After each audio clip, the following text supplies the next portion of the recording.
जो वंदना आप सभी का मोस्ट वेलकम करती हूँ आपके अपने ही चैनल वंदना स्टडी क्लासेस में। बच्चों, हम लेकर आ चुके हैं प्रश्न बैंक 2022 का सॉल्यूशन। तो इस वीडियो में हम आपको प्रश्न बैंक का पूरा सॉल्यूशन अध्याय 2 का देने वाले हैं। तो इसमें आपको 2 अंकी प्रश्नों के उत्तर मिलने वाले हैं। ठीक, तो पूरा प्रश्न बैंक इस वीडियो में आपको सॉल्यूशन के साथ बताएंगे। तो आपको वस्तुनिष्ठ जो है आपके वो आपके दिए गए हैं। प्रश्न बैंक में सॉल्यूशन दिया गया है, अगर आप चाहें तो बता देंगे हम उनको भी।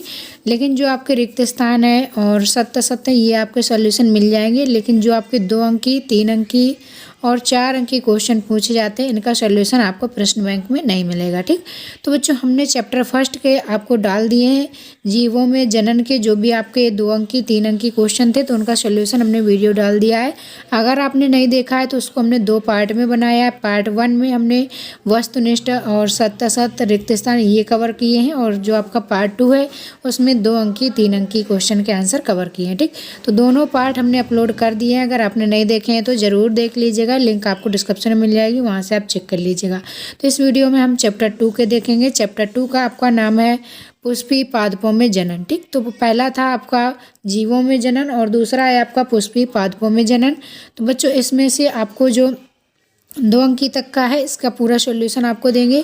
चलिए स्टार्ट करते हैं। अगर सॉल्यूशन की पूरी PDF आपको चाहिए तो PDF के लिए आपको गूगल पर सर्च करना है वंदनाclasses.com। तो वंदनाclasses.com जैसे ही आप गूगल पर सर्च करेंगे तो आपको फुल सॉल्यूशन PDF मिल जाएगी, वहाँ से आप डाउनलोड कर लीजिएगा। ठीक, ये हमारी वेबसाइट, इसमें आपको पूरा फुल सॉल्यूशन PDF मिल जाएगा, तो वहाँ से आप डाउनलोड कर सकते हैं। अगर आपने अभी तक टेलीग्राम ग्रुप नहीं ज्वाइन किया तो टेलीग्राम ग्रुप जरूर ज्वाइन कर लें, लिंक आपको डिस्क्रिप्शन में मिल जाएगा, वहाँ से आप चेक कर लीजिएगा। काफ़ी बच्चों ने ज्वाइन कर लिया है, अगर आपने अभी तक नहीं किया तो कर लीजिएगा। और अपने दोस्तों को ज़्यादा से ज़्यादा शेयर जरूर करिएगा, क्योंकि जिन बच्चों के पास पढ़ने के लिए सामग्री उपलब्ध नहीं है या फिर किसी कारणवश वो नहीं पढ़ पा रहे हैं, तो अपने दोस्तों को ज़्यादा से ज़्यादा शेयर करिएगा, ताकि आपके दोस्तों को भी 8 400 400 400। जी हाँ, क्योंकि अब आपका सवाल मैथ, फिजिक्स, केमिस्ट्री, बायोलॉजी का सवाल हो, तुरंत वीडियो सॉल्यूशन पाएँ सीधे व्हाट्सएप पर। फ़ोन पर डाउट नट का 8 400 400 नंबर सेव कर लीजिए, उसमें चैट ओपन कर लीजिए, फिर जो भी आपके डाउट हो उसकी फ़ोटो खींचें, क्रॉप करें, 5 सेकेंड में उसका सॉल्यूशन मिल जाएगा। फॉर क्लास 6 से 12 IIT JEE mains and advance NEET सभी स्टेट बोर्ड के बच्चों के लिए अभी जाइए अपने व्हाट्सएप पर 8 400 400 व्हाट्सएप कीजिए और उन्हें आउट कीजिए। लिंक ये आपको पूरा सॉल्यूशन प्रश्न बैंक मिल पाए, जो कि आपके बोर्ड एग्जाम में इससे क्वेश्चन बनने वाले हैं, तो सारे क्वेश्चन का सॉल्यूशन आपको मिल पाए। ठीक, तो अपने दोस्तों को शेयर करिएगा। अगर आपको पसंद आए तो आप वीडियो को लाइक कर लीजिएगा, चैनल को सब्सक्राइब कर लीजिएगा। ज़्यादा से ज़्यादा अपने दोस्तों को फ्रेंड्स ग्रुप में शेयर करना बिल्कुल मत भूलिएगा। ठीक, तो चलिए बच्चों स्टार्ट करते हैं। सबसे पहले हम लोग देखेंगे जो आपके वस्तुनिष्ठ प्रश्न हैं उनके आंसर देख लेंगे, इसके बाद 2 अंकी 3 अंकी भी देख लेंगे। ठीक, तो चलिए स्टार्ट करते हैं। पहला क्वेश्चन है आपका, सही विकल्प चुनकर लिखिए, ये प्रत्येक आपका 1 अंक का होगा। ठीक, तो चलिए देख लेते हैं। निषेचन क्रिया है। निषेचन क्रिया क्या है? एक नर युग्मक का अंडाणु से संयोजन या पराग कणों का परागकोश से वर्तिकाग्र पर स्थानांतरण। तीसरा है आपका नर युग्मकों का ध्रुवीय केंद्रों से संयोजन, बीजांड से बीज का निर्माण। तो बच्चों इसका राइट आंसर आपको बताना है, तो इनमें से आपका कौन सा राइट आंसर हो जाएगा? तो इसका राइट आंसर हो जाएगा आपका एक नर युग्मक का अंडाणु से संयोजन आपका निषेचन कहलाता है। तो बच्चों इसका फर्स्ट वाला राइट आंसर आपका करेक्ट हो जाएगा। ठीक, तो ये आपको राइट आंसर लिख लेना है, तैयार कर लेना है। इसके बाद देखेंगे क्वेश्चन नंबर 2। क्वेश्चन नंबर 2 है आपका, द्विनिषेचन किसके द्वारा प्रदर्शित किया जाता है? द्विनिषेचन की जो क्रिया होती है वो किसके द्वारा की जाती है? शैवाल, कवक, आवृतबीजी, नग्नबीजी। ठीक, तो इसका बच्चों राइट आंसर बताना है दूसरे का आपका। तो इसका हो जाएगा आवृतबीजी जो पौधे होते हैं उनमें आपका द्विनिषेचन पाया जाता है। ठीक, तो इसका हो जाएगा C नंबर राइट आंसर, आवृतबीजी पौधे। इसके बाद बच्चों देखेंगे क्वेश्चन नंबर 3 है, जायांग का वह भाग जो परागकण ग्रहण करता है कहलाता है। जायांग का वह भाग जो परागकण ग्रहण करते हैं वो क्या कहलाता है? वर्तिकाग्र, वर्तिका, बीजांड, अंडाशय। ठीक, तो तीसरे का राइट आंसर क्या हो जाएगा? आपका तीसरे का राइट आंसर हो जाएगा बच्चों वर्तिकाग्र। इसका फर्स्ट वाला राइट आंसर आपका करेक्ट हो जाएगा। इसके बाद देखें क्वेश्चन नंबर 4, उस घटना को क्या कहते हैं जिसमें अंडाशय बिना निषेचन के फल में विकसित हो जाता है। तो ये बच्चों बहुत ज़्यादा इंपॉर्टेंट क्वेश्चन है। ये हर साल आपका पूछा जाता है कि उस घटना को क्या कहते हैं जिसमें अंडाशय बिना निषेचन के विकसित हो जाता है। तो ये था बच्चों आपका अनिषेक फलन। तो इसका राइट आंसर आपको, अनिषेक फलन की परिभाषा भी आपसे पूछी जाती है, तो ये आपको परिभाषा भी याद रखना है। ठीक, तो ये अनिषेक फलन आपको याद रखना है। तो बच्चों इसका राइट आंसर हो जाएगा आपका अनिषेक फलन, फर्स्ट वाला राइट आंसर। ठीक, इसके बाद नेक्स्ट है आपका क्वेश्चन नंबर 5, आवृतबीजी में द्विनिषेचन की खोज किसने की थी। तो आवृतबीजी जो पौधे होते हैं उनमें द्विनिषेचन की खोज किसने की थी। तो इसका राइट आंसर हो जाएगा नवाश्चन ने। ठीक, B number right answer correct हो जाएगा। इसके बाद नेक्स्ट देखेंगे, इसके बाद बच्चों नेक्स्ट क्वेश्चन है आपका, गुरु बीजाणु जनन से बने 4 गुरु बीजाणु में क्रियाशील गुरु बीजाणु की संख्या कितनी होती है। ठीक, तो इसमें आपका पूछा गया है कि गुरु बीजाणु जनन से बने जो 4 गुरु बीजाणु होते हैं उनमें क्रियाशील गुरु गुण सूत्र की संख्या कितनी होती है। ठीक, तो बीजाणु की संख्या आपकी पूछी गई कितनी होती है। तो बच्चों इसका राइट आंसर क्या हो जाएगा, 6वें का राइट आंसर हो जाएगा आपका 1।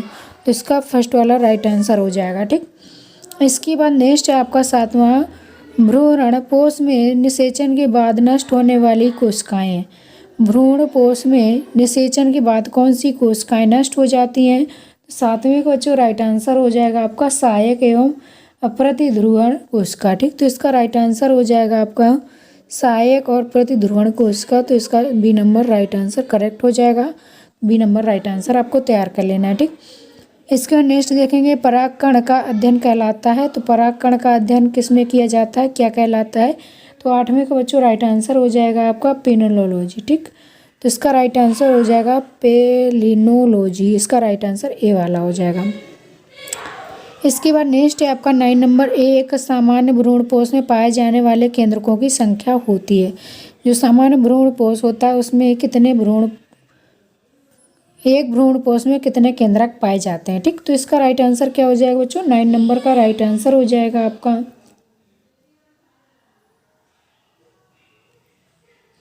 8 होती है। ठीक, तो इसका राइट आंसर हो जाएगा आपका बी नंबर 8 होती है। इसके बाद नेक्स्ट है आपका 10वां नंबर क्वेश्चन। 10वें नंबर क्वेश्चन में आपसे पूछा गया है, पेरिस्पर्म होता है। ठीक, तो पेरिस्पर्म क्या होता है, अपभ्रष्ट होता है या अपमिश्रण होता है, अनिषेक फलन होता है या फिर अनिषेक जनन होता है।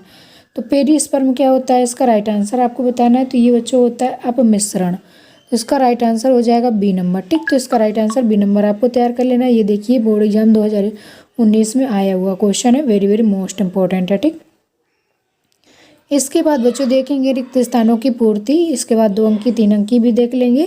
तो रिक्त स्थानों की पूर्ति चलिए कर लेते हैं। पहला है आपका, बीज में भ्रूणपोष का प्रमुख कार्य का संग्रहण करना है। किसका संग्रहण करना है, ये आपसे पूछा गया। देखिए 19 में आया हुआ क्वेश्चन है, तो यहाँ पर आपको फिल करना है। ठीक, तो बच्चों पहले में क्या फिल कर देंगे, इसमें आ जाएगा भोज्य पदार्थ। ठीक, तो यहाँ पर आपको भोज्य पदार्थ कर लेना है।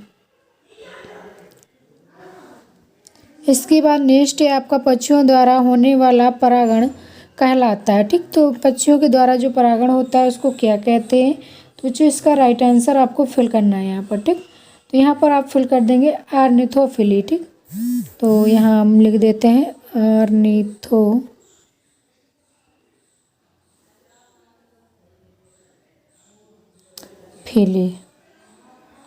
ठीक, तो यहाँ पर ऑर्निथोफिली आपको लिख लेना है।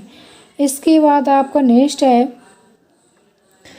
क्वेश्चन है, नेक्स्ट पॉइंट है आपका, सेब रेड फल का उदाहरण है। ठीक, तो सेब किस प्रकार के फल का उदाहरण है आपको बताना है। तो बच्चों सेब जो होता है ये आपका कूट फल का उदाहरण है। तो यहाँ पर आपको कूट फल लिख लेना है।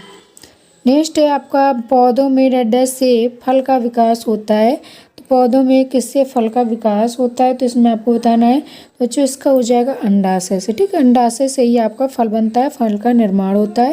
तो यहाँ अंडाशय फिल कर देंगे। नेक्स्ट है आपका, मक्का में एक बीज पत्र को कहते हैं। तो क्या कहते हैं इसमें बताना है, स्कूटलम। ठीक, तो स्कूटलम कहते हैं। ठीक, तो इसका स्कूटलम आपको यहाँ पर लिख लेना है।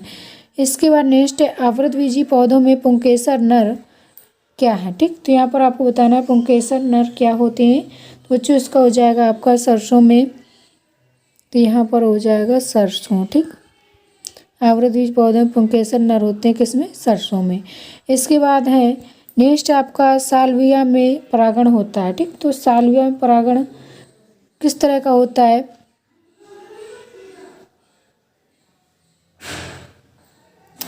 सॉरी बच्चों, यहाँ पर छठवां छूट गया था, छठवां देखना है पहले फिल करना है आपका डेडेस में चतुर्थी और पुंकेसर पाए जाते हैं। ठीक, तो यहाँ पर आपका हो जाएगा सरसों। ठीक, इसमें हो जाएगा सरसों में। और जो आपका सातवां है इसमें हो जाएगा आपका जननांग। ठीक, पुंकेसर आपका क्या है? जननांग है।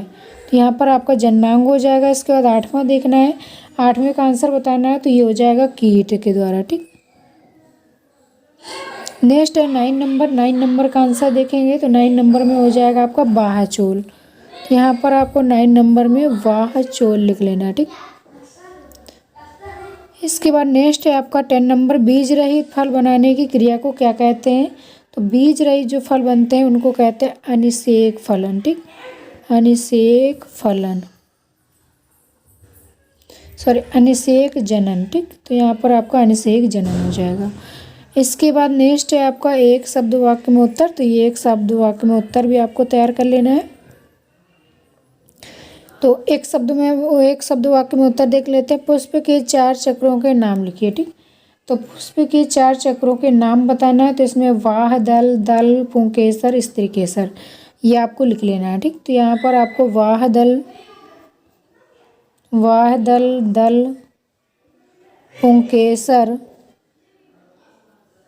स्त्रीकेसर। ठीक, तो ये आपको पुष्प के भाग लिख लेना है, नाम लिख लेना है। इसके बाद नेक्स्ट है आपका वेरी मोस्ट इम्पॉर्टेंट है, ऐसे पौधे जो अपने जीवन में कई बार पुष्प उत्पन्न करते हैं उनके लिए किस शब्द का प्रयोग करते हैं? ठीक, तो अपने जीवन में कई बार पुष्प उत्पन्न करने वाले पौधों को क्या कहते हैं?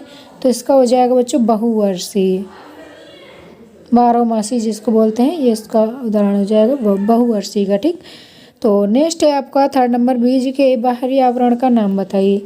बीज के बाहरी आवरण को क्या कहते हैं? तो बच्चों इसको कहा जाता है बीज चोल। ठीक, बीज चोल कहते हैं, तो बीज चोल आपको लिख लेना है। ठीक, इसके बाद नेक्स्ट है आपका 4था नंबर, जब वाह दल पुंज तथा दल में अंतर नहीं होता तो इसके लिए किस शब्द का प्रयोग किया जाता है? ठीक, वाह दल पुंज और दल पुंज में जब अंतर नहीं होता तो इसको किस नाम से जानते हैं? तो इसको कहते हैं बच्चों, 4था नंबर का राइट आंसर हो जाएगा दलाव। ठीक, दलाव इसका आंसर हो जाएगा। तो ये आपको आंसर तैयार कर लेना है। इसके बाद बच्चों देखेंगे नेक्स्ट, चमगादड़ द्वारा उत्पन्न होने वाले परागण का नाम लिखिए। चमगादड़ के द्वारा जो आपका परागण होता है उसको नाम बताना है। इसका हो जाएगा चिरोप्टेरिफिली। ठीक, इसका हो जाएगा चिरोप्टेरिफिली,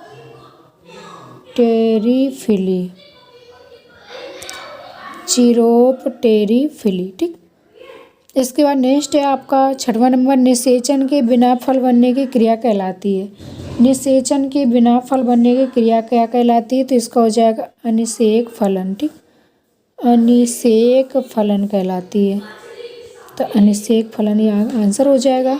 इसका नेक्स्ट है आपका 7वां, अनिषेक जनन द्वारा किस प्रकार के फल बनते हैं? अनिषेक फलन द्वारा किस प्रकार के आपके फल बनते हैं? तो इसमें हो जाएगा आपका बीज रहित। ठीक, तो इसका आंसर हो जाएगा बीज रहित, बीज रहित इसका आंसर हो जाएगा। चलिए अब देख लेते हैं 2 अंकी क्वेश्चन के आंसर। ठीक, तो 2 अंकी क्वेश्चन ये आपके दिए गए हैं, इनके आंसर हम लोग देखेंगे। तो इनके आंसर चलिए देख लेते हैं। ये दिए गए हैं, पूरे हमने नोट आउट किए हैं, तो अच्छे से आपको नोट्स बनाना है। तो पूरा आप नोट्स भी बना सकते हैं क्योंकि बोर्ड एग्जाम पेपर आपका इसी से आने वाला है पूरा, तो पूरे क्वेश्चन आपको अच्छे से तैयार कर लेना है। ठीक, तो ये रहे आपके 2 अंकी क्वेश्चन के आंसर। तो पूरे आंसर आपको अच्छे से तैयार करना है। अनिषेक जनन क्या है, इसका महत्व क्या है, ये आपको बताना है। ठीक, तो अनिषेक जनन किसे कहते हैं, इसकी परिभाषा आपकी 1 नंबर की हो गई और इसका महत्व आपका 1 नंबर का हो गया। कुल मिला के 2 नंबर का ये क्वेश्चन आपका बन जाता है। ठीक, तो अनिषेक फलन की आपकी परिभाषा 2 तरीके से हमने दी है। अनिषेक जनन क्या होता है, तो कोई भी एक तैयार कर लीजिए, या तो ये वाली या तो ये वाली। ठीक, और इसका महत्व भी हम बताएंगे आपको, तो वो महत्व आपको तैयार कर लेना है। अनिषेक जनन प्रजनन की वह एक विशिष्ट प्रकार की प्रक्रिया जिसमें अंडे का परिवर्धन बिना किसी निषेचन के ही हो जाता है। ठीक, तो इसमें क्या होता है बच्चों कि ये आपकी एक विशेष प्रकार की प्रक्रिया होती है जिसमें अंडे का परिवर्धन क्या होता है, बिना निषेचन के हो जाता है, तो आपका वो अनिषेक फलन कहलाता है। ठीक, या फिर इसकी परिभाषा ये हो सकती है, नर युग्मक शुक्राणु के बिना संयोजन से अंडाणु में भ्रूणीय परिवर्धन की प्रक्रिया आने को अनिषेक जनन कहते हैं। ठीक, तो ये परिभाषा आपको कोई एक तैयार कर लेना है। इसके बाद इसके महत्व देख लेते हैं। लिंग निर्धारण विधि में, प्रजनन विधि में, ऊर्जा का संरक्षण में, बहुगुणता का विकास में। ठीक, तो ये महत्व आपको तैयार कर लेना है। इसके बाद नेक्स्ट है आपका सेकंड नंबर क्वेश्चन, बहुभ्रूणता क्या है। ठीक, very very most important question है, बहुभ्रूणता क्या है। ये क्वेश्चन को आपको बिल्कुल रट लेना है क्योंकि हर साल आपका पूछा जाता है बहुभ्रूणता क्या है। तो इसको बच्चों इसकी डेफिनेशन आपको पहले तैयार कर लेनी है। ठीक, एक बीजांड या बीज में एक से अधिक भ्रूणों का उत्पन्न होना बहुभ्रूणता कहलाता है।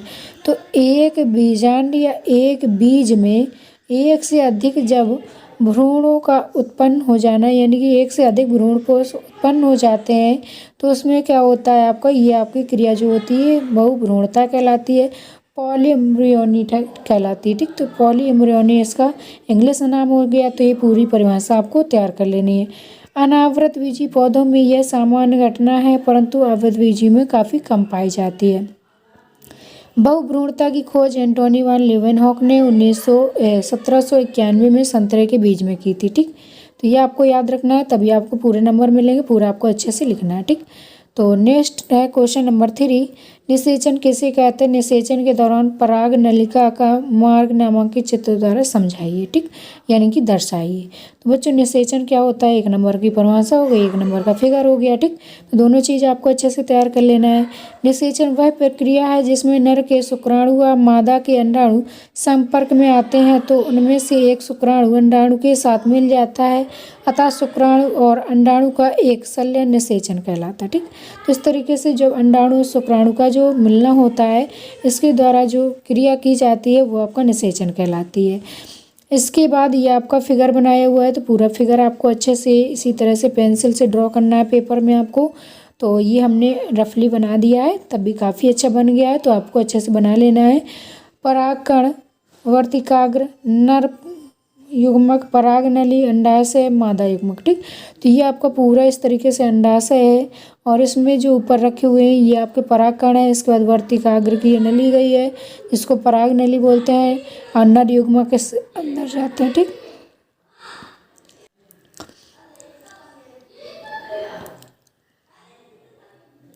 इसके बाद क्वेश्चन नंबर 4 आ जाता है, परागकण किसी भित्ति में टेपटम की भूमिका को स्पष्ट कीजिए। ठीक, परागकण भित्ति रचना में टेपटम की क्या भूमिका होती है, इसको आपको स्पष्ट करना है कि टेपटम क्या होता है, क्या भूमिका इसकी रहती है। तो ये आपको परिभाषा अच्छे से तैयार कर लेना है कि परागकण जो होते हैं भित्ति में टेपटम की भूमिका इस प्रकार से आपको लिखना है। पराग भित्ति रचना में टेपटम विकासशील परागकणों को पोषण देता है और यह हार्मोन्स और एंजाइम को स्रावित करता है। लघु बीजाणुधानी माइक्रोस्पोरियम की सबसे भीतरी दीवार या परत को टेपटम कहते हैं। ठीक, नेक्स्ट है आपका विपुंसन। विपुंसन से क्या तात्पर्य है, तो विपुंसन की आपको परिभाषा तैयार कर लेनी है कि एक द्विलिंगी पुष्प की कली अवस्था में पराग कोष को काटकर अलग करने की प्रक्रिया विपुंसन कहलाती है। यह कृत्रिम परागकण की एक तकनीकी है तथा इसका प्रयोग पादप जनक द्वारा आर्थिक महत्व के पौधों की अच्छी नस्ल बनाने में किया जाता है। विपुंसन द्वारा यह सुनिश्चित किया जाता है कि अच्छी वर्तिकाग्र युक्त पौधे पर ही परागण हो। ठीक, नेक्स्ट क्वेश्चन है आपका 6 नंबर, टेपटम से क्या तात्पर्य है, टेपटम की परिभाषा आपको बतानी है। ठीक, तो टेपटम बच्चों किसे कहते हैं। टेपटम का विकास प्राथमिक भित्ति कोशिकाओं से होता है और सामान्यतः यह समान उत्पत्ति वाली समांग कोशिकाओं द्वारा निर्मित होती है, लेकिन कुछ प्रजातियों में जैसे इलेक्ट्रा थॉम्सोनाई में द्विरूपी टेपटम कोशिकाएं पाई जाती है। ठीक, इस तरीके से आपको पूरा तैयार कर लेना है, टेपटम किसे कहते हैं। नेक्स्ट क्वेश्चन है, प्रसुप्ति से क्या तात्पर्य है। ठीक, प्रसुप्ति क्या होता है, इससे क्या तात्पर्य। प्रायः प्रसुप्ति शब्द का उपयोग पौधों की किसी भी ऐसी अवस्था के लिए किया जाता है जिसके अंतर्गत पौधे की प्रक्रिया सक्रिय वृद्धि कुछ समय के लिए अस्थायी रूप से रुक जाती है। प्रसुप्ति शब्द का प्रयोग उपयोग किसमें करते हैं? पर्ण की कक्षा कलिकाओं की विलंबित सक्रिया के लिए भी किया जाता है। बीजों में प्रसुप्तावस्था का विशेष महत्व है। ठीक, तो इस तरीके से बच्चों ये थे आपके 2 अंकी तक के पूरा सॉल्यूशन। इसके बाद पार्ट 2 आएगा। पार्ट 2 में आपको क्या मिल जाएगा? पूरा 3 अंकी का क्वेश्चन का सॉल्यूशन मिल जाएगा। अगर बच्चों आपने चैप्टर फर्स्ट नहीं देखा है तो चैप्टर फर्स्ट का पूरा सॉल्यूशन आपको लिंक डिस्क्रिप्शन में मिल जाएगी, वहाँ से आप चेक कर लीजिएगा। पूरा फर्स्ट का हमने बता दिया है, जिसमें आपके 1 अंकी और 2 अंकी 3 अंकी का पूरा सॉल्यूशन दिया गया है। पार्ट 1 पार्ट 2 में बनाया है, दोनों पार्ट आप अच्छे से देख लीजिएगा। पूरा आपका चैप्टर फर्स्ट कंप्लीट हो जाएगा। और इसमें हमने आपका आधा जो है तो वो आपका सेकंड चैप्टर कंप्लीट कर दिया है। आपके 3 अंकी 4 अंकी रह गए हैं, तो ये 3 अंकी 4 अंकी क्वेश्चन के आंसर भी नेक्स्ट पार्ट में करवा देंगे। अगर वीडियो पसंद आया हो तो वीडियो को लाइक कर लें, चैनल को सब्सक्राइब कर लें, ज़्यादा से ज़्यादा अपने दोस्तों को, फ्रेंड्स को अपने शेयर कर दें, ताकि आपके दोस्तों को भी ये सॉल्यूशन मिल पाए। ठीक, तो बच्चों अगर आपको पूरी PDF चाहिए तो PDF आपको हमारी वेबसाइट पर मिलेगी, bandhanaclasses.com में आपको फुल सॉल्यूशन PDF मिल जाएगी, वहाँ से आप डाउनलोड कर लीजिएगा। ठीक, चलिए बच्चों मिलेंगे नेक्स्ट वीडियो में, तब तक के लिए bye bye, thanks for watching.